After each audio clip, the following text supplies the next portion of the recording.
இந்த எஸ்ஐஆர் நடவடிக்கையை எதிர்த்து உச்சநீதிமன்றத்தில் விடுதலை சிறுத்தைகள் கட்சி வழக்கு தொடுத்திருக்கிறோம். எஸ்ஐஆர் கோடிக்கணக்கான மக்களின் குடியுரிமையை பறிக்கிற ஒரு முயற்சி என்பதை ஜனநாயக சக்திகள் உணர வேண்டும்.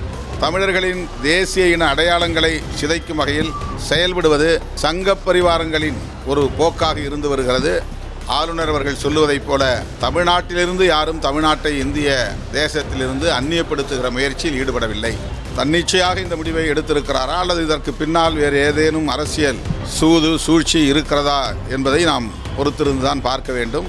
நண்பர் விஜய் அவர்கள் பாஜகவிடம் மிகவும் கவனமாக இருக்க வேண்டும். அவருடைய கட்சிகளில் சங்கிகள் அல்லது சங்க பரிவார அமைப்புகளை சார்ந்தவர்கள் ஏற்கனவே ஊடுருவி இருக்கிறார்கள் என்கிற விமர்சனங்கள் இருக்கின்றன.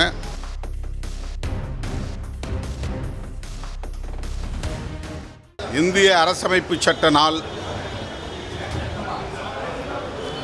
இந்த நாளில் ஒவ்வொரு ஆண்டும் விடுதலை சிறுத்தைகள் கட்சியின் சார்பில் உறுதிமொழி ஏற்கிறோம்.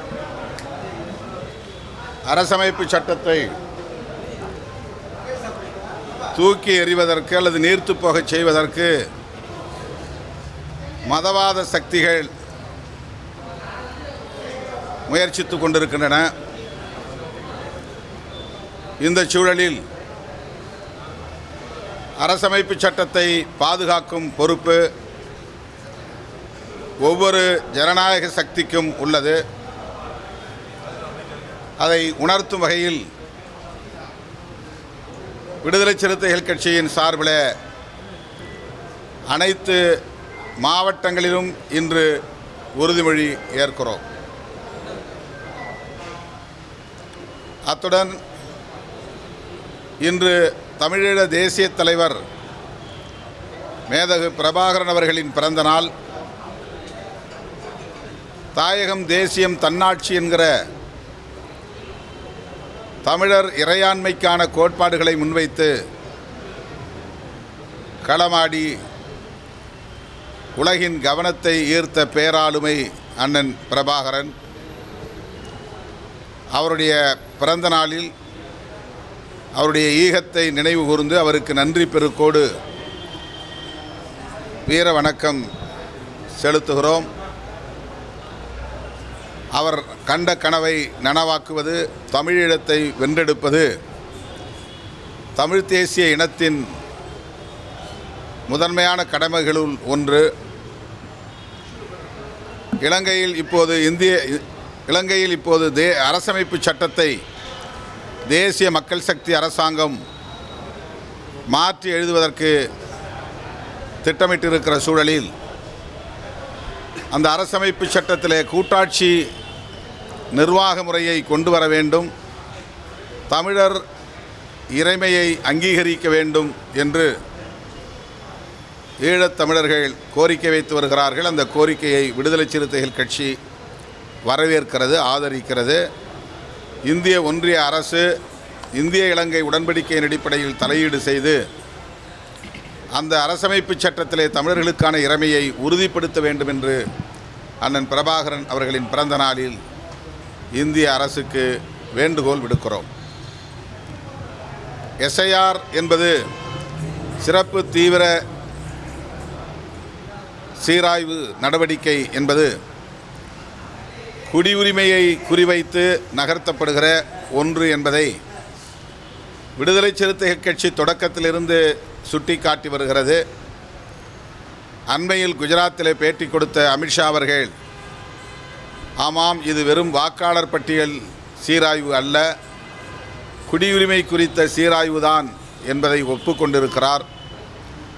தேர்தல் ஆணையத்தை பயன்படுத்தி குடியுரிமை திருத்தச் சட்டத்தை நடைமுறைப்படுத்துவது, தேசிய மக்கள் பேரேட்டை உருவாக்குவது, அரசமைப்பு சட்டத்தையே கேலி கூத்தாக்கும் ஒரு முயற்சி. இந்திய தேர்தல் ஆணையத்தை தம் விருப்பம் போல் கையாளக்கூடிய அளவுக்கு தேர்தல் ஆணையத்தின் மீது ஆக்கிரமிப்பு செய்கிற ஒரு அரசாக இந்த அரசு விளங்குவது அதிர்ச்சி அளிக்கிறது. எனவே விடுதலை சிறுத்தைகளை பொறுத்தவரையில் எஸ்ஐஆர் என்கிற இந்த நடவடிக்கையை முற்றாக கைவிட வேண்டும் என்று வலியுறுத்துகிறோம். இன்றைக்கு விடுதலை சிறுத்தைகளின் வழக்கறிஞரடியான சமத்துவ வழக்கறிஞர்கள் சங்கத்தின் சார்பில் மதுரையிலே எஸ்ஐஆர் என்பது பாஜக தேர்தல் ஆணையத்தின் கூட்டுச்சதி என்னும் பொருளில் நிகழ்வை ஒருங்கிணைத்திருக்கிறோம். அதில் நான் பங்கேற்று உரையாற்ற இருக்கிறேன். இந்த எஸ்ஐஆர் நடவடிக்கையை எதிர்த்து உச்சநீதிமன்றத்தில் விடுதலை சிறுத்தைகள் கட்சி வழக்கு தொடுத்திருக்கிறோம். எனவே எஸ்ஐஆர் தேர்தல் ஆணையத்தின் மூலம் குடியுரிமை திருத்தச் சட்டத்தை நடைமுறைப்படுத்துகிற கோடிக்கணக்கான மக்களின் குடியுரிமையை பறிக்கிற ஒரு முயற்சி என்பதை ஜனநாயக சக்திகள் உணர வேண்டும். இதனை எதிர்த்து போராட ஒருங்கிணைய வேண்டும் என்று கேட்டுக்கொள்கிறேன்.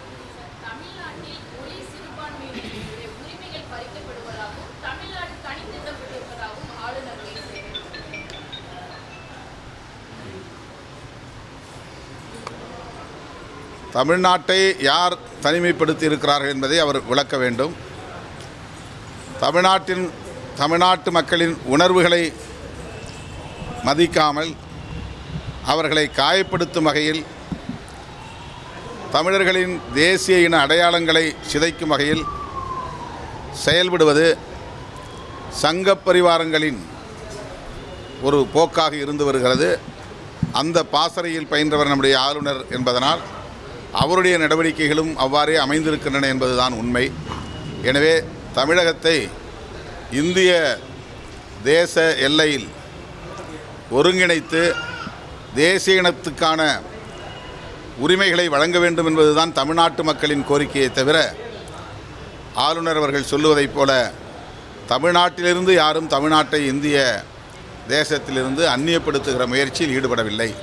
அவர்தான் அத்தகைய முயற்சியில் ஈடுபடுவதாக நான் கருதுகிறேன்.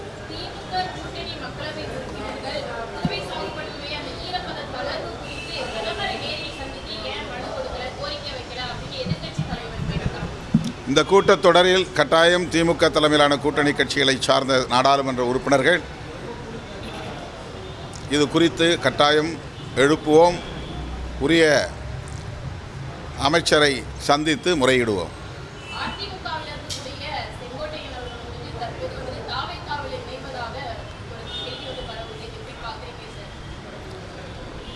அது எந்த அளவுக்கு உறுதியான தகவல் என்று தெரியவில்லை. சேர்ந்த பிறகுதான் தெரியும். அவர் தன்னிச்சையாக இந்த முடிவை எடுத்திருக்கிறாரா அல்லது இதற்கு பின்னால் வேறு ஏதேனும் அரசியல் சூழ்ச்சி இருக்கிறதா என்பதை நாம் பொறுத்திருந்து தான் பார்க்க வேண்டும். நண்பர் விஜய் அவர்கள் மிகவும் பாஜகவிடம் மிகவும் கவனமாக இருக்க வேண்டும். அவருடைய கட்சிகளில் சங்கிகள் அல்லது சங்க பரிவார அமைப்புகளை சார்ந்தவர்கள் ஏற்கனவே ஊடுருவி இருக்கிறார்கள் என்கிற விமர்சனங்கள் இருக்கின்றன. மேலும் மேலும் ஊடுருவல்கள் நிகழ்ந்தால் அவருடைய அரசியல் என்பது கேள்விக்குறியாக மாறும் என்பது என்னுடைய கருத்து.